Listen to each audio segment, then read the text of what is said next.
కార్యాలయంలో ఆ పార్టీ నేతలతో హెసున్ హయా నేతృత్వంలోని చైనా కమ్యూనిస్టు పార్టీ బృందం భేటీ కావటం రాజకీయ వర్గాల్లో హాట్ టాపిక్ గా మారింది.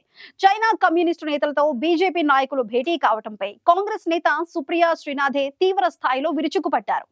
మరోవైపు చైనా కమ్యూనిస్టు పార్టీ ప్రతినిధి బృందంతో తాము బహిరంగంగా సమావేశమయ్యానని, కాంగ్రెస్ మాత్రం సిపిసితో రహస్య ఒప్పందం కుదుర్చుకుందని బీజేపీ ఆరోపించింది.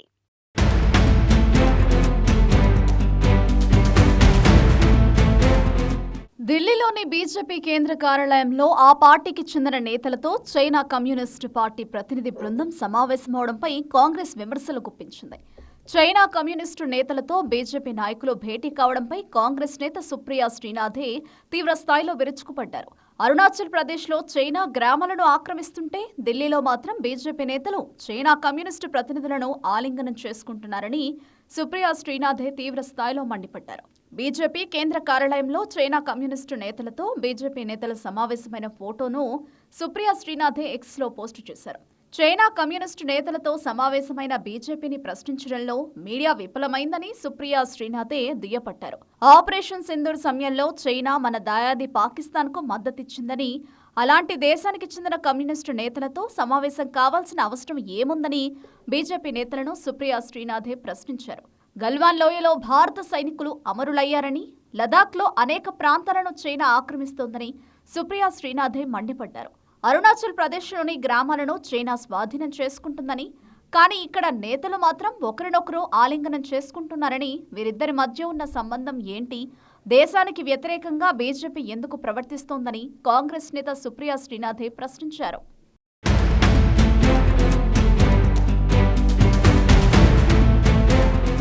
హెసున్ హయా నేతృత్వంలోని చైనా కమ్యూనిస్టు పార్టీ బృందంతో బీజేపీ నేతలు భేటీ కాగా, బీజేపీ తరపున ప్రధాన కార్యదర్శి అరుణ్ సింగ్ హాజరయ్యారు. ఈ సమావేశంలో భారత్, చైనా దేశాల నేతలు పలు అంశాలపై చర్చించారు. ఇందుకు సంబంధించిన ఫోటోలను బీజేపీ విదేశాంగ వ్యవహారాల ఇన్ఛార్జ్ విజయ్ చౌతావాలే సోషల్ మీడియాలో పోస్టు చేయడంతో తీవ్ర దుమారం రేగింది. కమ్యూనిస్టు పార్టీ ఆఫ్ చైనా ప్రతినిధి బృందం జరిపిన భేటీలో బీజేపీ, కాంగ్రెస్ మధ్య మాటల యుద్ధానికి దారితీశాయి. చైనా నుంచి వచ్చిన బృందం ఢిల్లీలో బీజేపీ ప్రధాన కార్యాలయాన్ని సందర్శించడంతో పాటు ఆర్ఎస్ఎస్ అధినేత మోహన్ భాగవత్తో భేటీ అయింది. అలాగే కాంగ్రెస్ నేతలతోనూ సమావేశమైంది. సన్ హయాన్ నేతృత్వంలోని ప్రతినిధి బృందం కాంగ్రెస్ విదేశాంగ వ్యవహారాల విభాగం అధినేత సల్మాన్ ఖుర్షిద్తో భేటీ అయింది. భారత సందర్శనకు వచ్చిన ప్రతినిధి బృందం కోరిక మేరకు ప్రభుత్వ అనుమతితో జరిగిందని కాంగ్రెస్ స్పష్టం చేసింది. ఆ బృందం బీజేపీ కేంద్ర కార్యాలయాన్ని సందర్శించిన ఒకరోజు అనంతరం ప్రతిపక్ష నేతలను కలిసింది. చైనా ప్రతినిధి బృందంతో సమావేశంలో జాతీయ ప్రయోజనాలకు దోహదపడే అంశాలవైన బీజేపీ, ఆర్ఎస్ఎస్లు లేవనెత్తాయని కాంగ్రెస్ నేత పవన్ ఖేడా ప్రశ్నించారు. భారత్తో చైనా సంబంధాలు మెరుగుపడిన నేపథ్యంలో ఆ దేశం ప్రతినిధి బృందంతో తాము బహిరంగంగా సమావేశమయ్యామని, కాంగ్రెస్ మాత్రం సిపిసితో రహస్య ఒప్పందం కుదుర్చుకుందని బీజేపీ ఆరోపించింది.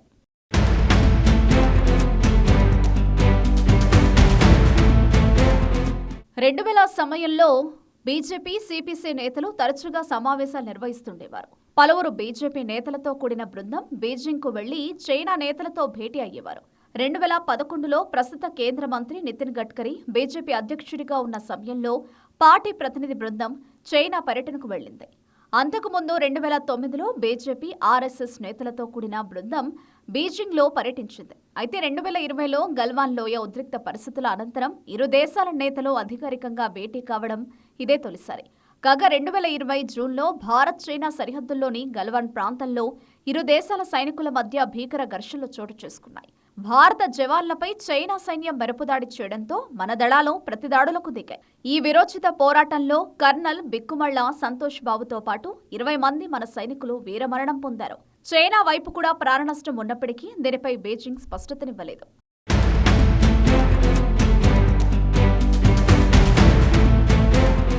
2020లో గల్వాన్ ఘర్షణ తరువాత భారత్, చైనా మధ్య సంబంధాలు పూర్తిగా దెబ్బతిన్నాయి.